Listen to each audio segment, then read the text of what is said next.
안녕하세요. 책 읽어주는 쌤 하혜입니다. 오늘 읽어볼 책은 아모스와 보리스. 이 책은 사랑과 우정에 관한 이야기예요. 생쥐 아모스와 고래 보리스의 사랑스러운 이야기랍니다. 자, 그럼 함께 할게요.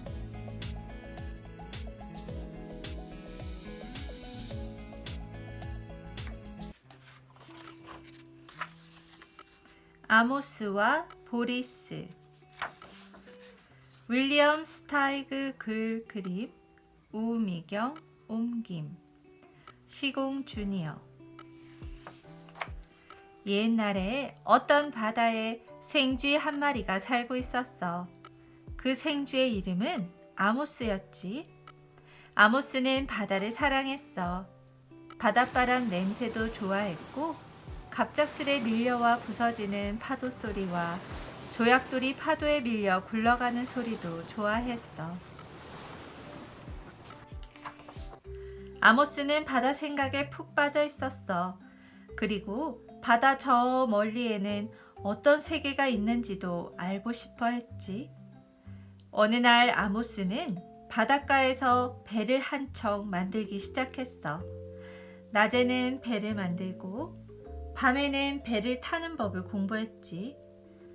배가 완성되자 아모스는 배에다 치즈, 비스킷, 도토리, 꿀, 엿기름, 신선한 물 2통, 나침반, 6분의 만원경, 톱, 망치, 못, 배를 수리할 때 쓸 나무 몇 개, 찢어진 돛을 꿰맬 바늘과 실, 반창고나 요드, 팅크 같은 여러 가지 약품들, 요요와 놀이카드를 실었지.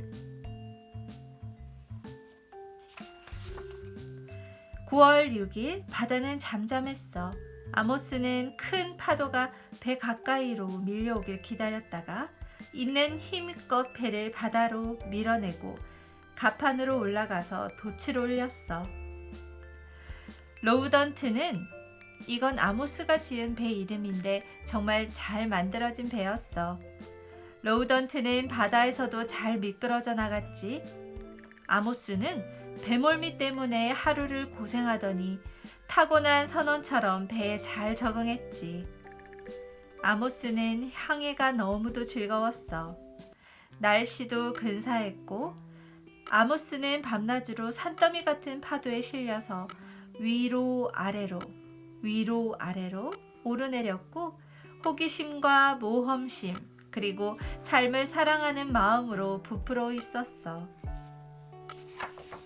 어느 날 밤 아모스는 검푸른빛 바다에서 반짝이는 물을 뿜어내는 고래를 보고 감탄하지 않을 수가 없었어. 한참 뒤에 아모스는 갑판에 누워서 별이 빛나는 끝없는 하늘을 바라보았지. 아모스는 살아있는 거대한 우주 안에서는 한갓 작은 점과 같은 생명체인 조그만 생쥐도 만물과 하나라는 것을 느꼈지. 아모스는 온갖 생명체의 아름다움과 신비함에 취해서 대굴대굴 구르다가 갑판에서 떨어져 바다로 빠지고 말았어. 살려주세요! 아모스는 필사적으로 로우던트를 붙들고 소리쳤어. 그러나 로우던트는 아모스의 손에서 벗어나서 돛을 활짝 펴고 미끄러지듯이 나아가더니 더는 보이지 않게 되었어. 그런데 아모스는 그 자리에 있었지 뭐야? 어디냐고? 거기서 가장 가까운 해변에서도 몇천 킬로미터나 떨어진 끝없는 바다 한가운데 눈을 씻고 보아도 아무것도 보이지 않았고 붙잡을 만한 나무 토막 하나 떠다니지 않았어. 아모스는 걱정이 되었지. 집까지 헤엄쳐 가야 하나? 아니면 그저 이렇게 떠 있어야 하나? 1km쯤 헤엄쳐 갈 수도 있을 것 같았지만 1000km는 무리였어. 아모스는 물살을 헤치며 가만히 떠있기로 했지. 뭔가가 그것이 무엇이든 간에 자기를 구해주러 오기를 기다리면서. 하지만 상어나 참치처럼 큰 물고기가 나타나면 어쩌지? 어떻게 해야 피할 수 있을까? 아모스는 어찌해야 할지를 몰랐지. 어김없이 아침이 밝아왔어. 아모스는 몹시 지쳐 있었지. 힘은 하나도 없고 너무 춥고 물에 젖고 근심에 젖어 있었던 거야. 여전히 텅 빈 바다 말고는 보이는 건 아무것도 없었어. 게다가 엎친 데 덮친 격으로 비까지 내리기 시작했지. 마침내 비가 그쳤어. 깊은 외로움에 빠져있던 아모스는 한낮에 햇살을 받고 기분이 조금 좋아졌고 몸도 조금 따뜻해졌어. 하지만 갈수록 힘이 빠지고 있었어. 아모스는 물에 빠질 때 어떤 기분이 들까 궁금해지기 시작했어. 시간이 오래 걸릴까? 그저 무섭기만 할까? 내 영혼은 하늘나라로 올라갈까? 하늘나라에는 다른 쥐들도 있을까? 아모스가 자신에게 이런 끔찍한 질문을 던지고 있는데 물속에서 커다란 머리통 하나가 불쑥 치솟아 올랐어. 고래였지. 고래가 아모스에게 물었어. 넌 무슨 물고기니? 너 물고기 맞지? 아모스는 대답했어. 난 물고기가 아니야. 난 생쥐라고. 고등 동물인 포유류에 속하지. 난 무태서 살아. 고래가 말했어. 아니 세상에 바다에서 살긴 하지만 나도 포유류란다. 내 이름은 보리스야. 아모스도 제 이름을 가르쳐주고 자기가 어떻게 해서 바다 한가운데로 오게 되었는지를 이야기했어. 그러자 고래는 아모스를 아프리카에 있는 아이보리 코스트로 데려가고 싶다고 했지. 7대 양의 고리들이 그곳에서 모여 회의를 할 참인데 때마침 자기가 그곳으로 가는 길이라면서. 하지만 아모스는 이제 모험은 실컷 했다고 말했지.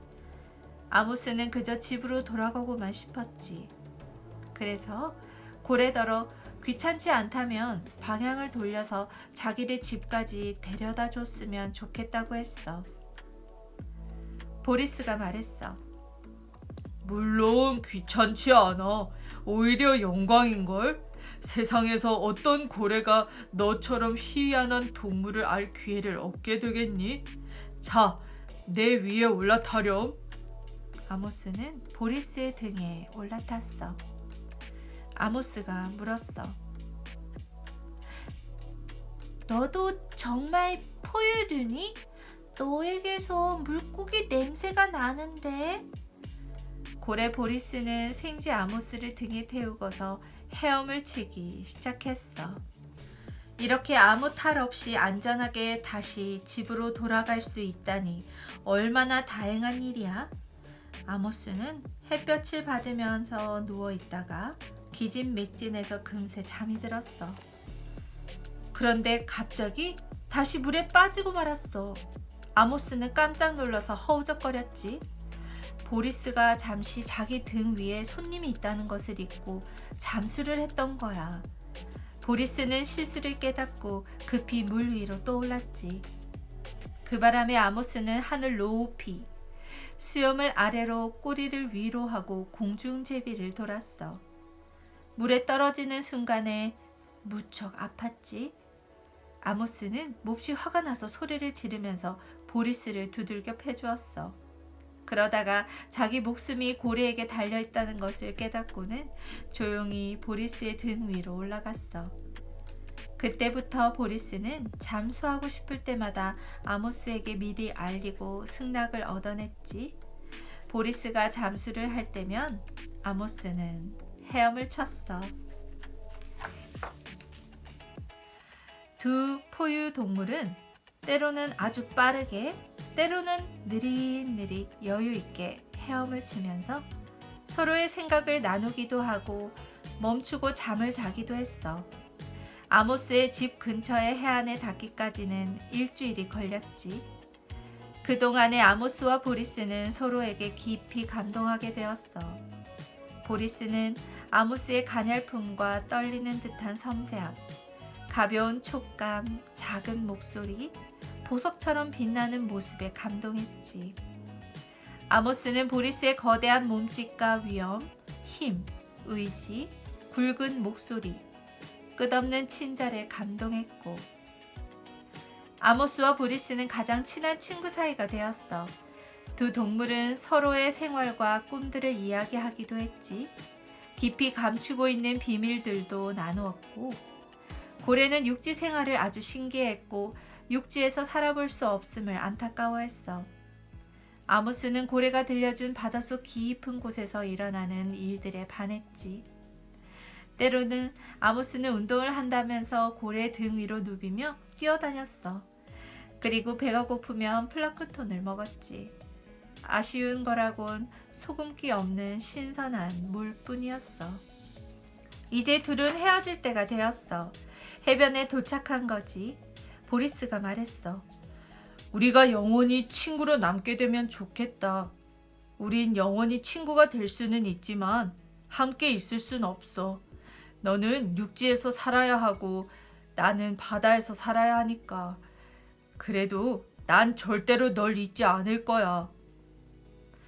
아모스가 말했어. 너도 내가 널 절대로 잊지 않으리라는 걸 알 거야. 내 목숨을 구해준 내게 늘 감사할 거고, 그리고 내가 내 도움이 필요할 때면 난 기쁜 마음으로 널 도울 거라는 걸 잊지 마. 보리스를 도울 일이 있을진 모르겠지만 아모스는 정말로 보리스를 돕고 싶었던 거야. 보리스는 아모스를 육지까지 데려다 줄 순 없었어. 둘은 이별의 인사를 했고 아모스는 보리스의 등에서 훌쩍 뛰어내려 모래밭으로 헤엄쳐 갔단다.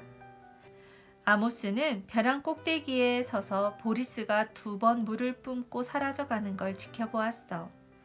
보리스는 혼자서 웃음을 터뜨렸어. 저렇게 작은 생쥐가 어떻게 나를 돕겠다고? 몸집은 작아도 아모스는 마음이 정말 따뜻해. 나는 아모스를 사랑해. 정말로 보고 싶을 거야. 보리스는 아프리카의 아이보리 코스트에서 열리는 회의에 갔다가 고래의 삶으로 돌아갔지. 아모스도 생쥐의 삶으로 돌아갔고 아모스와 보리스는 둘 다 행복하게 지냈어. 그 일이 있고서 여러 해가 지났어. 아모스는 이젠 더 이상 어린 생쥐가 아니었고 보리스도 어린 고래는 아니었지. 그 바다에 100년에 한 번 올까 말까한 사나운 폭풍 허리케인 예타가 불어닥쳤어. 그 폭풍 때문에 고래 보리스는 높은 파도에 실려 아모스네 집이 있는 바로 그 바닷가로 떠밀려왔대. 폭풍이 완전히 잠잠해지자 보리스는 모래밭에 거대한 몸집을 드러냈고 뜨거운 햇살에 몸이 말라갔어. 바다로 돌아가지 않으면 위험할 지경이었지. 그때 아모스가 허리케인 예타 때문에 피해가 얼마나 큰지를 알아보려고 해변가로 내려왔어. 물론 아모스와 보리스는 서로를 금세 알아보았지. 오랜 친구가 이런 위급한 상황에서 다시 만났으니 기분이 어땠는지 너도 잘 알겠지? 아모스는 보리스에게로 달려갔어. 보리스는 그저 아모스를 쳐다볼 수밖에 없었지. 산만한 고래가 먼지만한 쥐에게 말했어. 아모스, 도와줘. 빨리 물속으로 돌아가지 않으면 나는 죽을 거야. 아모스는 안타깝고 괴로운 눈빛으로 보리스를 쳐다보았어. 아모스는 얼른 무슨 수를 써야 한다는 걸 알았어. 그리고 그게 무엇인지 빨리 생각해내야만 했지. 갑자기 아모스는 그 자리를 떠났어. 보리스는 속으로 중얼거렸어. 날 도와주지 못할 거야. 정말로 무엇인가 하고 싶긴 하겠지만 저렇게 작은 친구가 무슨 일을 할 수 있겠어? 언젠가 아모스가 바다 한가운데에서 혼자라고 느꼈던 것처럼 지금 보리스도 해변가에 누워서 혼자라고 느끼고 있었어. 보리스는 자신이 죽을 거라고 생각했지. 그래서 막 죽을 각오를 하려던 참에 아모스가 자기를 찾을 수 있는 한 가장 큰 코끼리 2마리를 찾아서 데리고 달려왔어. 마음 고운 코끼리 2마리는 곧장 온 힘을 다해서 보리스의 거대한 몸을 굴리기 시작했어. 보리스는 모래를 덮어쓰고 바다로 굴려갔지. 아모스는 코끼리 머리 위에 서서 고래고래 소리를 질러대며 이를 지시했고, 그런데 그 소리는 아무에게도 들리지 않았어. 몇 분 있다가 보리스는 바다로 들어갔어. 파도가 보리스의 몸을 씻어주었지. 물이 몸에 닿을 때의 그 기분이 얼마나 좋은지 보리스는 이렇게 생각했어. 바닷속 감촉이 얼마나 좋은지 제대로 알려면 바다 밖으로 나가보지 않으면 안 돼. 그러고 말고 고래라면. 곧 보리스는 바다 깊은 곳으로 헤엄쳐 갔단다. 보리스는 코끼리의 머리 위에 서 있는 아모스를 돌아보았어. 거대한 고래의 2볼 위로 눈물이 흘러내렸지. 조그만 쥐의 눈에서도 눈물이 흘렀고 아모스가 찍찍댔어. 안녕, 보리스. 보리스도 천둥처럼 소리를 질렀어. 안녕, 아모스. 보리스는 파도 속으로 사라졌어. 아모스와 보리스는 서로 만날 수 없다는 것을 알고 있었지. 하지만 서로를 절대로 잊지 않으리라는 것도 알고 있었어.